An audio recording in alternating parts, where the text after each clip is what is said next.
Hello, আমি শুভ্ররূপা বলছি।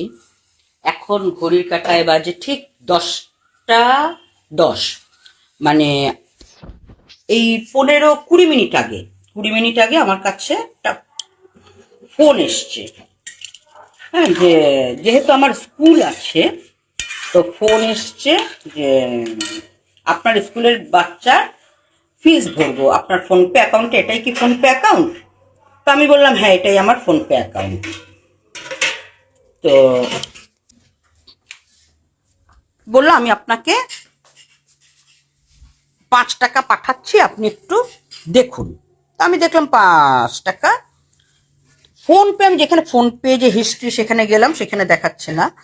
তো বললো যে আপনি আপনার মেসেজ চেক করুন। তো চেক করলাম, মেসেজে 5 টাকা দেখাচ্ছে। আর আমি এগুলোতে একদম এক্সপার্ট না যে কোথায় ব্যাংকে ঢোকা। আমি শুধু জানি যে কেউ যদি আমাকে ফোনপেতে পাঠায় তাহলে ওই ফোনপের হিস্ট্রিতে গেলে পরে দেখা যায়। ঠিক ওই দিন 10 সেকেন্ড আমাকে বলল আমি আপনাকে 4000 পে করছি বাচ্চার অ্যাডমিশন হিসাবে। ওকে।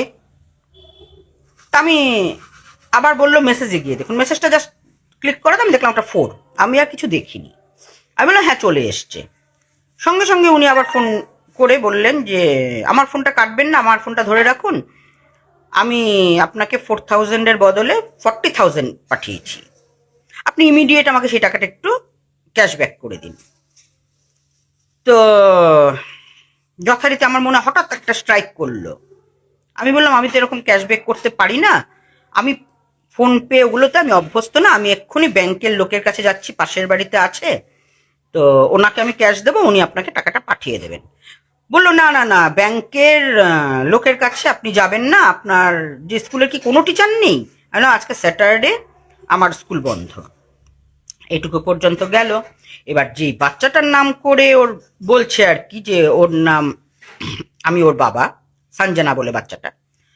আমি সঞ্জনার মাকে ফোন করলাম, ওর মা ওর বাবাকে ফোন করে বললো, ওর বাবা বললো আমি কোনো টাকা পাঠাইনি, আমি 6 তারিখের পর পাঠাই টাকা।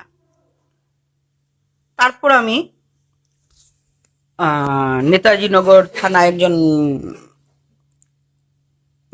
থানার পুলিশ স্টেশনে ফোন করলাম, ওখানে আমার একজন পরিচিত আছেন, ওনাকে বললাম।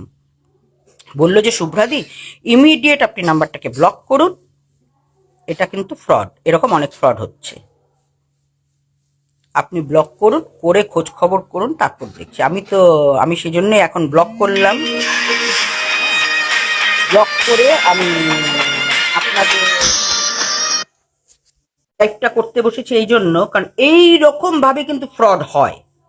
মানে আপনাকে কিছু টাকা পাঠাবে, তারপর আপনি যখন টাকাটা ওকে রিফান্ড করতে যাবেন তখন দেখবেন যে আপনার ব্যাংক পুরো ফাঁকা। তো সেই জন্যই আমি আর সময় নষ্ট করলাম না, যেহেতু 9:30 থেকে 10:15 কি 10টা 15-র মধ্যে আমার সাথে এই ঘটনাটা ঘটেছে, আমি এক্ষুনি লাইভ করলাম।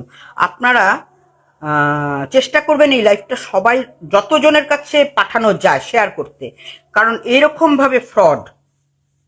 কারণ টাকাটা আপনার কাছে ঢুকছে, দেখাচ্ছে SMS-এ, ব্যাংকে ঢুকছে কিনা আমি এখনো জানি না, খোঁজ নিলে জানতে পারবো, কিন্তু আমাকে স্ক্রিনশটও উনি পাঠাতে পারছেন না, এবং ফোন পেতে যে টাকা পাঠালে যে ফোন হিস্ট্রিতে দেওয়া যায় সেই হিস্ট্রিটাও কিন্তু আমাকে দেখাচ্ছে না।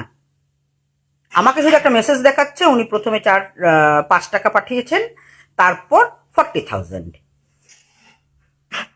তো আমি দেখি, আমার আজকে ডাক্তারখানায় যাওয়া আছে, আমার অনেকগুলো কাজ আছে, আজকে সারাদিন আমি বিজি থাকবো, রোববার বা সোমবার যাব, দেখি পুলিশ স্টেশনে গিয়ে দেখি কি করা যায়।